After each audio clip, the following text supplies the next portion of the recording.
अच्छा, अब जो नेक्स्ट हमारा टॉपिक है उसके अंदर factors affecting the enzyme activity. अब ये बेसिक्स जो है ना, जो आपने एफएससी के अंदर पढ़ी हुई है, कौन कौन सी चीजें हैं जो कि एंजाइम एक्टिविटी को करती हैं आपकी।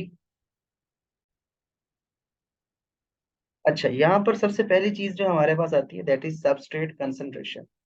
अब आपने एफएससी के अंदर ही पढ़ा हुआ है कि सबस्ट्रेट कंसंट्रेशन जो है ना, जैसे जैसे हम बढ़ाते हैं तो एंजाइम की एक्टिविटी बढ़ती जाती है। तो क्यों ना हम इसको जरा मैथमेटिकली देखें कि वी नॉट जो है, मैं कहता हूँ मेरी इनिशियल वेलोसिटी है। इनिशियल वेलोसिटी यहाँ पर एंजाइम्स के अंदर जब हम पढ़ते हैं तो हम रेट को कहते हैं, रेट ऑफ रिएक्शन को हम वेलोसिटी से रिप्रेजेंट करते हैं। तो V naught is basically rate आप कह लें या आप इसको वेलोसिटी कह लें। सबस्ट्रेट कंसंट्रेशन को मैंने रिप्रेजेंट किया हुआ है। V naught is directly proportional to the substrate concentration. ठीक हो गया।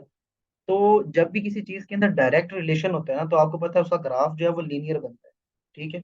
इसीलिए आप यहाँ पर देखें, ये जो ग्राफ है ये ऐसे जा रहा है, ये लाइन। ठीक है। ये बिल्कुल ऐसे सीधी जा रही है। तो दोनों के अंदर जो है आपको इक्वल डिस्टेंस मिल रहा है। इक्वल डिस्टेंस के साथ जो है ना ये ऊपर जाती जा रही है। इसका मतलब जैसे जैसे आप सबस्ट्रेट बढ़ाते जा रहे हैं इस डायरेक्शन के अंदर, वैसे वैसे एंजाइम की जो एक्टिविटी है वो बढ़ती जा रही है। रेट ऑफ रिएक्शन बढ़ता जा रहा है। इसका क्या मतलब है कि रेट ऑफ रिएक्शन जो है वो डायरेक्टली प्रोपोर्शनल है to the substrate concentration, until unless के जो है आपका जो एंजाइम्स हैं उनकी एक्टिव साइट्स जो है ना वो सैचुरेट हो जाए। जब एक्टिव साइट्स जो है ना वो सैचुरेट हो जाएंगी तो आपके पास एक्टिव साइट्स अवेलेबल ही नहीं है। जब वो अवेलेबल नहीं है तो रिएक्शन रेट जो है वो क्या हो जाएगा, वो स्लो होना शुरू हो जाएगा और फिर अल्टीमेटली क्या हो जाएगा, रुक जाएगा। ठीक है।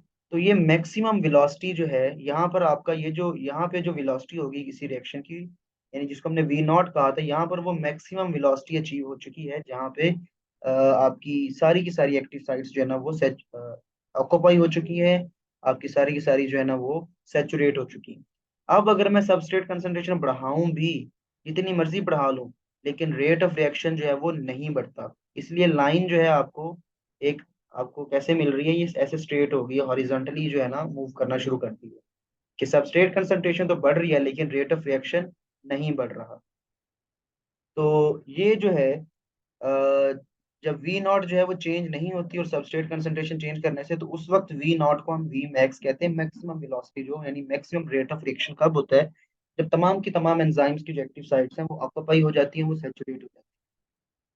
तो ये बात आपको समझ आ गई। दूसरी बात ये है कि ये ग्राफ की आप देखें ये कैसे बना है।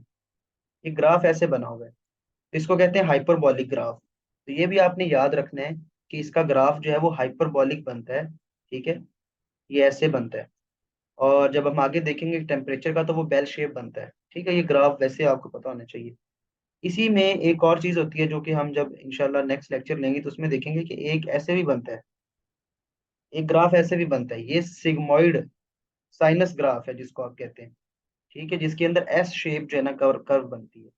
लेकिन जो ये वाली है, ये एस शेप नहीं है, ये हाइपरबॉलिक है कि पहले सीधी जा रही थी, आपका रेट जो है ना वो बढ़ रहा था और फिर अचानक से जो है ना वो रुक गई, तो हाइपरबोला बन गया यहाँ पे। ठीक हो गया।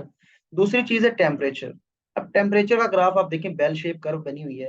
टेम्परेचर इंक्रीज करने से रेट ऑफ रिएक्शन बढ़ता है। कैसे बढ़ता है कि आप टेम्परेचर इंक्रीज करते हैं तो काइनेटिक एनर्जी जो है मॉलिक्यूल्स की बढ़ती है, जिसकी वजह से उनके दरमियान कोलाइजन जो है वो ज्यादा होता है। जब कोलाइजन ज्यादा होता है तो rate of transfer of energy भी ज्यादा होता है। ठीक है।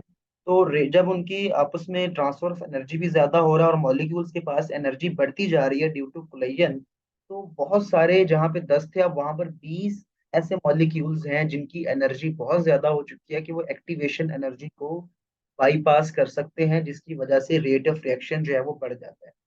अनटिल अनलेस कि आपका ऑप्टिमम टेम्परेचर आ जाता है जिस पर मैक्सिमम वेलोसिटी जो है ना आपकी अचीव हो जाती है। उसके बाद अगर हम टेम्परेचर इंक्रीज करेंगे, उसके बाद टेम्परेचर इंक्रीज करने से रेट ऑफ रिएक्शन बढ़ने की बजाय क्या होता है, कम होना शुरू हो जाता है।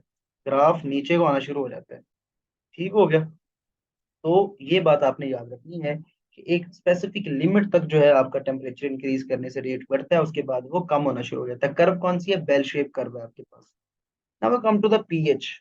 अब ये बड़ी इंपॉर्टेंट बात है कि वहां पर तो हमने कहा कि टेम्परेचर बढ़ाने से रिएक्शन रेट बढ़ता है और वो सारा कुछ, लेकिन यहाँ पर ऐसा कुछ नहीं है। यहाँ पर हर एंजाइम की स्पेसिफिक जो है वो एक पीएच है जिसके ऊपर वो प्रॉपर फंक्शनिंग कर सकते हैं। फॉर एग्जांपल मैं अगर पेप्सिन की बात करूं, तो पेप्सिन जो है वो तो 2 पीएच पर मैक्सिमम वर्क करते हैं। लेकिन वहीं अगर मैं काइमोट्रिप्सिन की बात करूं या मैं दूसरे एंजाइम्स की बात करूं जो इंटेस्टाइन में है, तो वहां पर तो अल्कलाइन अल्कलाइन पीएच है, वहां पर 5-6 जो है, इस 7 के आसपास, 7-8 के आसपास पीएच चल रही है। तो वहां पर तो पेप्सिन काम नहीं कर सकता। तो इसका मतलब ये है कि यहाँ पे कोई पेट रूल नहीं है कि पीएच इंक्रीज डिक्रीज करने से रिएक्शन रेट बढ़ेगा कम होगा, बल्कि हर एंजाइम की डिफरेंट स्पेसिफिक पीएच है। उस पीएच पर तो वो काम करेगा, लेकिन अगर उस पीएच से हम आगे पीछे जाएंगे तो रिएक्शन रेट कम हो जाएगा। और उसकी रीजन क्या होती है कि आपकी जो पीएच चेंज है वो डी नेचर कर देती है एंजाइम्स को। ठीक है, हाइड्रोजन बॉन्ड्स को जो है ये ब्रेक कर देती है, जिसकी वजह से एंजाइम की प्रॉपर फंक्शनिंग जो है वो नहीं हो पाती। इसी तरह मेटल आयन जो है, आपके डिफरेंट एंजाइम्स है, हमको कोफैक्टर की जरूरत होती है, एक्टिवेटर चाहिए होता है।